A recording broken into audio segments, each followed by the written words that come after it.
Something that I feel like everybody's been talking a lot about is the SBTI stuff.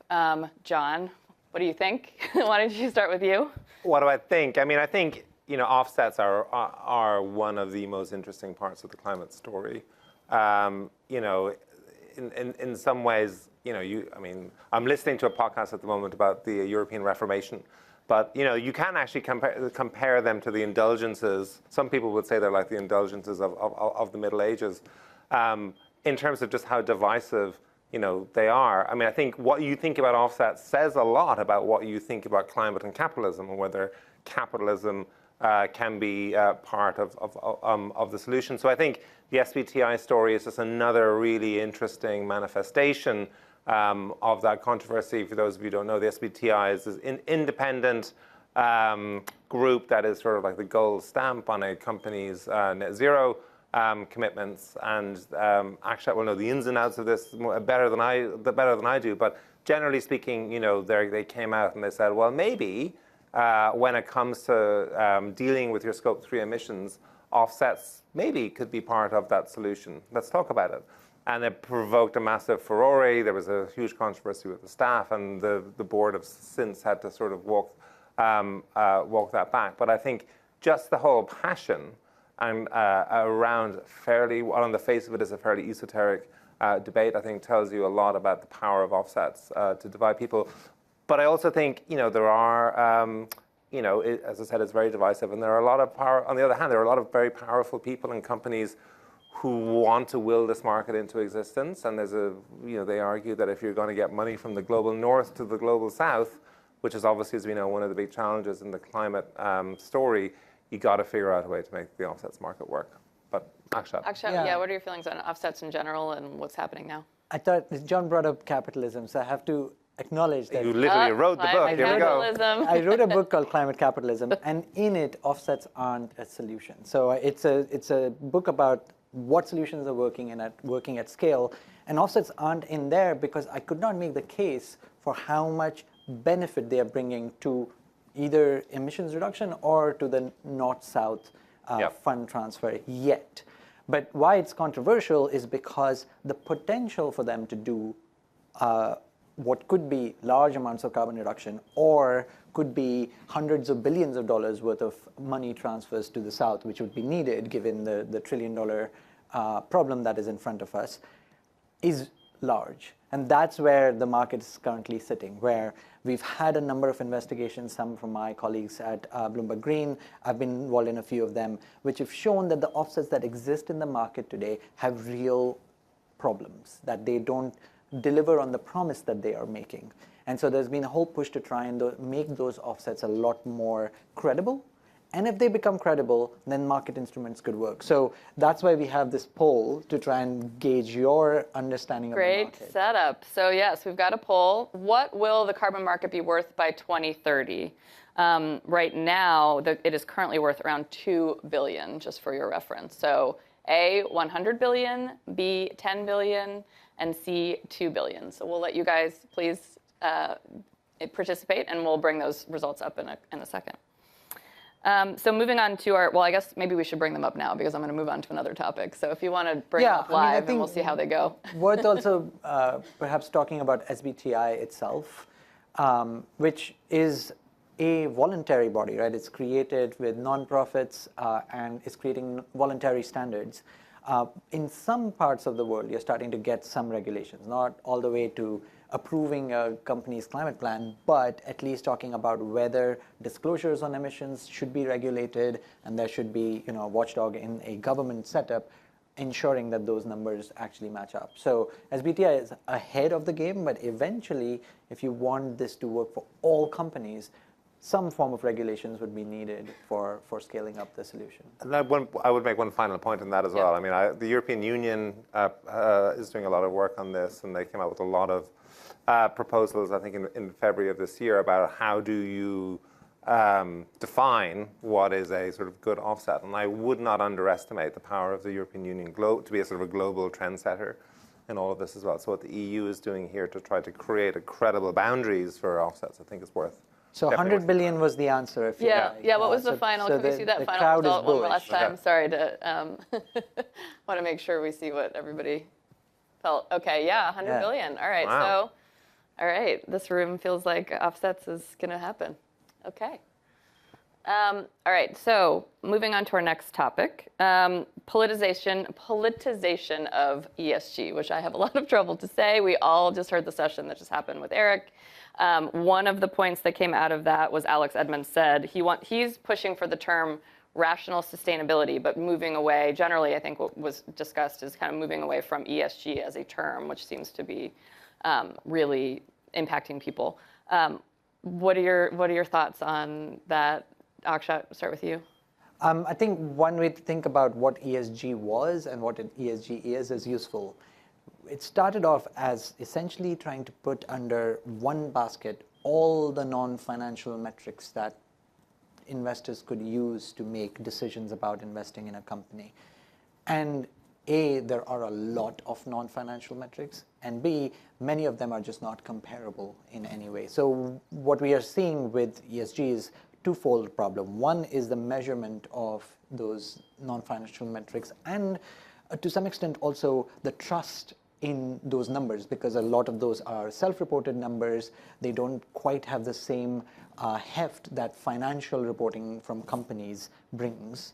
And so that has been a problem for ESG because the numbers are a bit of a mess. And then there's the second side of it, which is the politicization, which is where certain types of political parties are just not interested or are using the big word ESG as a way to just make a political point. Both those things are acting in a way to try and make ESG less attractive. And yet, at the same time, you're getting a split because of the two forces. People are still focused on some of the many issues under the ESG framework, but they're just doing it in a very focused way, in a more systematic way than has been done in the past. Do we feel like changing the name would make it less political? Well, it is. I think so. I mean, just to pick on what Akshat is saying, I think this BlackRock story that I think will be flashed up on the screen sort of illustrates the point. The energy transition part of ESG, clearly the E part of ESG has sort of won in a way. That is the bit that the market investors are sort of running with. We all know the energy transition is going to happen. How quickly it happens, we don't know. But I think I think it's important to distinguish between the politics and the policy of all of this. Yes, in the U.S. there's all of this anti-ESG sentiment. The Republicans are running with it. Although I would point out that the Republican politician who tried to make the most hay out of this, Ron DeSantis. Where is he now? So there's a lot of political heat and noise around it. But when you look underneath the surface, the Inflation Reduction Act is an incredibly powerful piece of policy whose implications and ramifications will be felt for years. I do think, when you talk to executives around the world, green hushing is a real thing. People don't want to talk about what they're doing on green and ESG, but underneath the surface, I do think a lot of companies are making very serious and sincere moves on this, because they know the regulators, especially in Europe, will be on their back. There is a lot of, for companies with a big investor base in Europe, it is really important. If you look at what happened, I think, in Australia with Woodside over the last few weeks, their investors have made very clear to them that their net zero proposals or their emissions reduction policies are just not where they should be. So I think around the world, yes, ESG has become politicized to the point where I think people are running away from it. But certainly if you look at the E part of it, the policy part of it, and the regulatory part of it, that is still trundling along. Yeah, the climate risk part of it, in a way, ESG's service to capitalism, so to speak, is to actually help you figure out where the risk is. I bring this example up because it's just one of those that I can't get out of my head, but Unilever, as an ice cream maker, told me that they are now seeing fewer ice cream sales during heat waves than they used to in the past, because heat waves have become so extreme that people aren't going out to get ice cream. And at the same time, their supply chain, which is a lot of smallholder farmers for everything from sort of vanilla to milk, are struggling with productivity because of climate impacts. And so they have this double impact, which is now actually affecting their revenues. And that climate risk is very real. So that's not going away. Right. So, talking about BlackRock, like you said, the story that we showed, it shows that they're obviously still taking a lot of action, but they've been moving away from talking about it as much. But moving to the other side of that, looking at Trump and the UK, there seems to be this kind of this new protectionism kind of movement on that side, which, how do we feel about that? How does that impacting things? I mean, again, this is the panel. The subject of this panel is what we're watching. I mean, I do think CBAM, the sort of cross-border adjustment mechanism, I think that's a really interesting story to keep an eye on over the next few years. For those of you who don't know, essentially, it's the EU will be putting a carbon tax on imports coming into the European Union. Now, really, really difficult. If you're selling a widget to Airbus or whatever to make a jet engine, how on earth do you measure the carbon footprint of that widget? But setting all that aside, it'd be interesting to see if Donald Trump gets reelected. Wouldn't surprise me if a climate import tax also appealed to him. I mean, protectionism is the order of the day. It's another way for a president or politician like Trump to put pressure on China. So, in some ways, we could see the sort of surprising reinvention of Donald Trump as a climate champion, sort of. You heard it here first, everybody. Yeah. Well, and protectionism is a good bet on the Democrat side as well. I mean, you're seeing over the past few weeks the headlines around what the Democratic Party is doing to bring in tariffs on solar, the many local ingredient manufacturing tax credits that are there either in batteries or in electric cars to encourage people to manufacture more at home. It's a protectionist policy in a different form. So both sides seem to be quite agreed. I'm going to do an audience question. Regulation is starting to creep increasingly into retail markets, i.e. SDR labels and FSDR among a few. How do you see retail markets and public markets playing a role in transitioning the financial sector? Akshat. One way to think about it is labeling done well can be quite useful. So we're kind of used to it, but I think it was not maybe 20 years, but probably 10 years ago, you didn't actually have the labels with how much calories you were getting, what type of calories were there, what type of protein, carbohydrate mix there was in the food that you're eating. And that's there on every food item now. And it's very useful. If you can do that right, that can enable people to make better decisions about the products they use. But labeling is complicated, and that's where, again, sort of going back to the ESG metrics, if you can't measure sort of the widget emissions in a widget, can you actually measure emissions in food products that are so complicated these days? They have hundreds of ingredients, and how many of those are coming from where? It's unclear. So doing it right is the crucial part. Great. Moving back. Sorry, I'm jumping around a little bit, but going to go back and just wanted to hear from you, Akshat, a little bit on Scotland and what's happening there right now. Yeah, so there's been news recently that Scotland, I mean, the BBC article, I don't know if you have that, says Scotland has scrapped its climate targets, which is technically true in that it's scrapped its annual climate targets, but it cannot scrap its climate targets because it is part of the UK still and has to have the UK targets that it needs to achieve.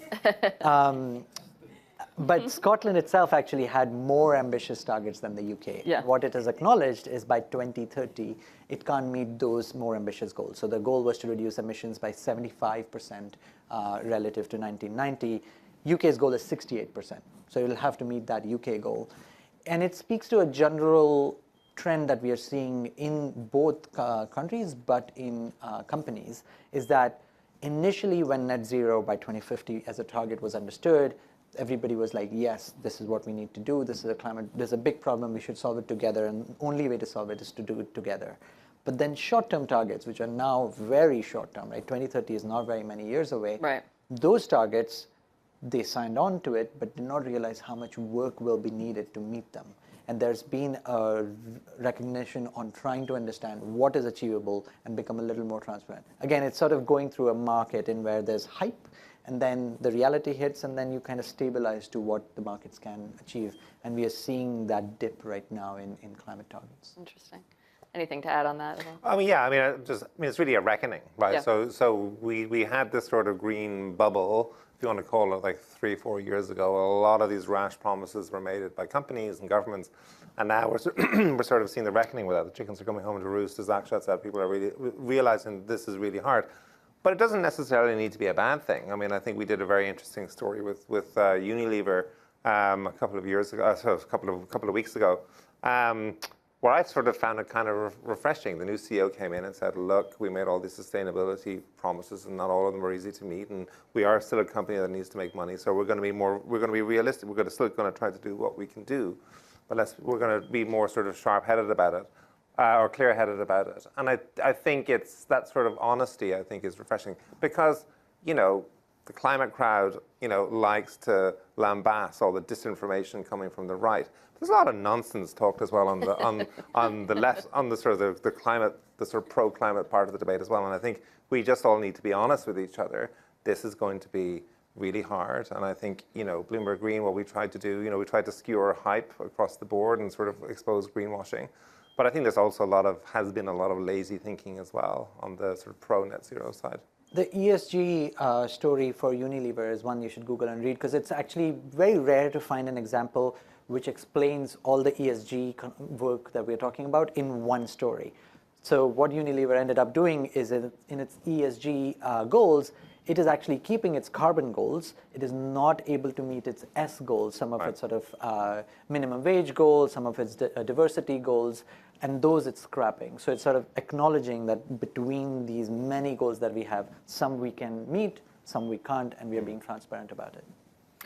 Financialization of climate risk. Let's talk about that. That seems to be something that's a lot more coming up a interesting lot. than it sounds.